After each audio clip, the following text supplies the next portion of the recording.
Commentaire de saint Thomas d'Aquin sur l'Évangile de Jean, chapitre 13, suite. La défaillance des disciples qui n'étaient pas capables de suivre le Christ. Plus haut, l'évangéliste montre l'exemple que le Christ donna à ses disciples. Ici, il montre cette défaillance des disciples que Jésus leur annonce à eux qui n'étaient pas encore capables de le suivre. Il montre d'abord la défaillance du disciple qui le trahit, puis la défaillance du disciple qui le renia.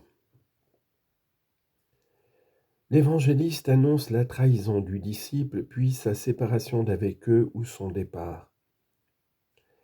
L'annonce de la trahison future est exposée, et d'abord le crime de trahison, ensuite la personne du traître. Puis, pour confirmer la vérité de cette prédiction, l'exécution de la trahison elle-même. Verset 21. Ayant dit cela, Jésus fut troublé en son esprit, et il attesta et dit : Amen, amen, je vous le dis, que l'un de vous me livrera. L'évangéliste présente d'abord le sentiment de celui qui annonce, puis ce qui est effectivement annoncé. Celui qui annonce est donc le Christ qui est affecté jusqu'au trouble.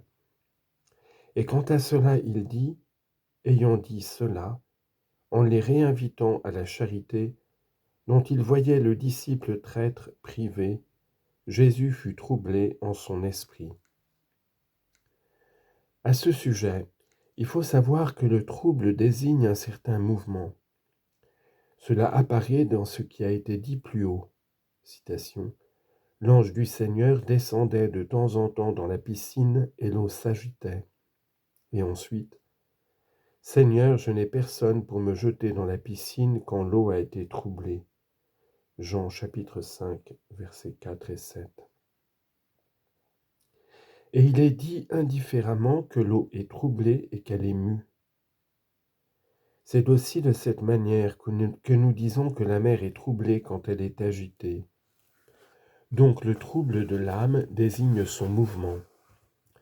Mais certains actes de l'âme sont sans mouvement du corps, à savoir les actes de la partie intellective. Les actes de l'appétit sensible s'accompagnent d'un mouvement du corps. C'est pourquoi les affections de l'appétit sensible sont appelées passions. Et parmi toutes les affections ou les passions de l'appétit sensible, c'est la tristesse qui a le plus de puissance de mouvoir. En effet, la jouissance, puisqu'elle exprime le repos dans le bien présent, a davantage le sens de repos que de mouvement. De même la crainte, puisqu'elle porte sur un mal futur, meut moins que la tristesse qui porte sur le mal présent. Et de là vient que c'est surtout la tristesse qu'on appelle trouble de l'âme. Jésus donc fut troublé, c'est-à-dire attristé. Il faut remarquer ici que certains philosophes, à savoir les stoïciens, disent qu'un trouble et des passions de cette sorte ne viennent pas chez le sage. Selon eux, en effet, le sage a beau craindre, se réjouir et désirer, en aucune façon cependant il n'est attristé. Mais leur erreur apparaît clairement du fait que Jésus, qui est la sagesse souveraine, a été troublé. Il faut cependant savoir qu'il existe deux troubles. L'un provient de la chair, quand quelqu'un est triste ou troublé à partir d'une perception sensible, au-delà du jugement de la raison. Ce trouble se borne parfois aux limites de la raison et ne l'obnubile en aucune manière. Et cette passion n'est pas parfaite, elle est appelée par saint Jérôme pro-passion. Et elle peut se trouver chez le sage. Mais parfois, elle excède la limite de la raison et la trouble. Alors, elle n'est pas seulement une passion, mais aussi un trouble, et celui-ci ne se produit pas chez le sage. Autre est le trouble qui procède de la raison, c'est-à-dire quand à partir d'un jugement et d'une délibération de sa raison, quelqu'un est troublé dans son appétit sensible. Et c'est ce trouble que connut le Christ. C'est pourquoi l'évangéliste dit clairement qu'il fut troublé en son esprit, et ce trouble qu'il y eut dans l'appétit sensible fut dans le Christ à partir du jugement de sa raison. C'est pourquoi plus haut il dit qu'il se troubla. Jean chapitre 11 verset 33. Dans le Christ, en effet, tout provenait de la délibération de la raison, même ce qui se trouve dans la partie inférieure de l'appétit sensible. C'est pourquoi il n'y eut pas dans le Christ ces mouvements soudains de sensibilité. Mais Jésus voulut ici être troublé pour deux raisons. D'abord, certes, pour l'instruction de notre foi, car sa passion et sa mort, que la nature humaine fuit naturellement, étaient imminentes. Et quand il les sent imminentes pour lui, il s'en attriste comme d'un mal et un danger pour lui déjà présent.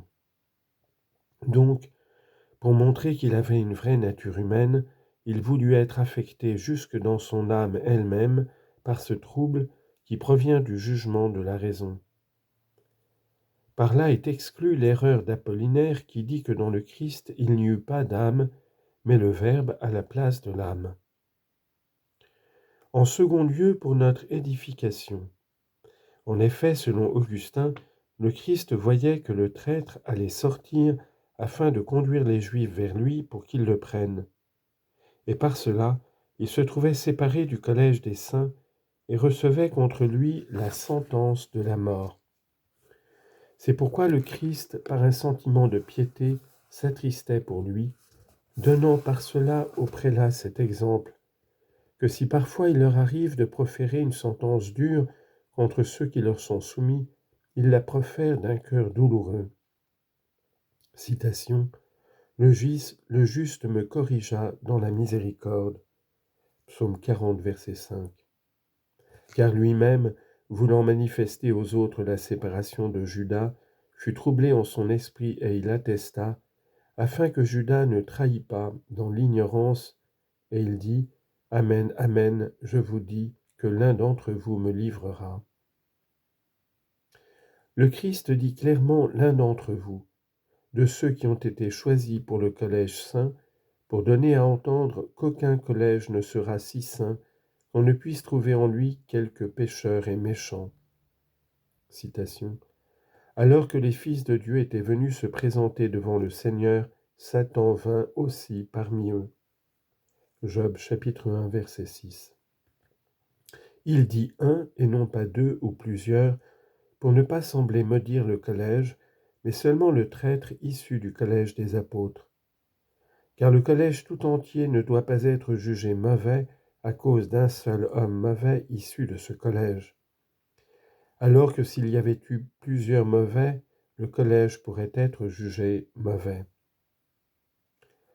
L'un dit-il d'entre vous quant au nombre et non quant au mérite ou au lien de l'esprit. Citation. Ils sont sortis de chez nous, mais ils n'étaient pas des nôtres. S'ils avaient été des nôtres, ils seraient restés avec nous. Première lettre de Jean, chapitre 2, verset 19. Me livrera, c'est-à-dire me livrera, moi, dis-je, le Maître, moi, le Seigneur, moi, le Sauveur. Versets 22 à 27. Les disciples se regardaient donc les uns les autres, ne sachant pas de quoi ils parlaient. À table, tout contre le sein de Jésus, était allongé un de ses disciples, celui que Jésus aimait. Simon-Pierre lui fait donc signe et lui dit, « Qui est celui dont il parle ?» Celui-ci, se renversant sur la poitrine de Jésus, lui dit, « Seigneur, qui est-ce » Jésus répondit, « C'est celui à qui moi j'offrirai le pain trempé. » Et ayant trempé le pain, il le donna à Judas, fils de Simon l'Iscariote, et après la bouchée, Satan entra en lui.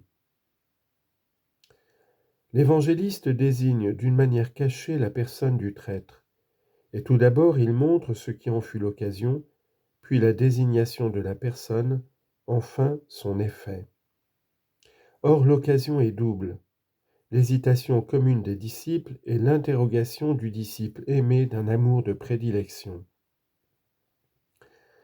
Il faut savoir que les bons disciples avaient pour le Christ une très grande charité et une très grande fermeté de foi. Assurément, en raison de cette charité, Chacun d'entre eux présumait qu'aucun ne le renierait. Mais par la fermeté de leur foi, ils tenaient pour absolument certain que la parole du Christ ne pouvait être fausse. Et c'est pourquoi, bien qu'ils n'eussent pas conscience d'avoir en eux-mêmes quelque chose de mauvais, ils estimaient cependant que la prédiction du Christ était plus vraie et plus crédible que leurs propres pensées.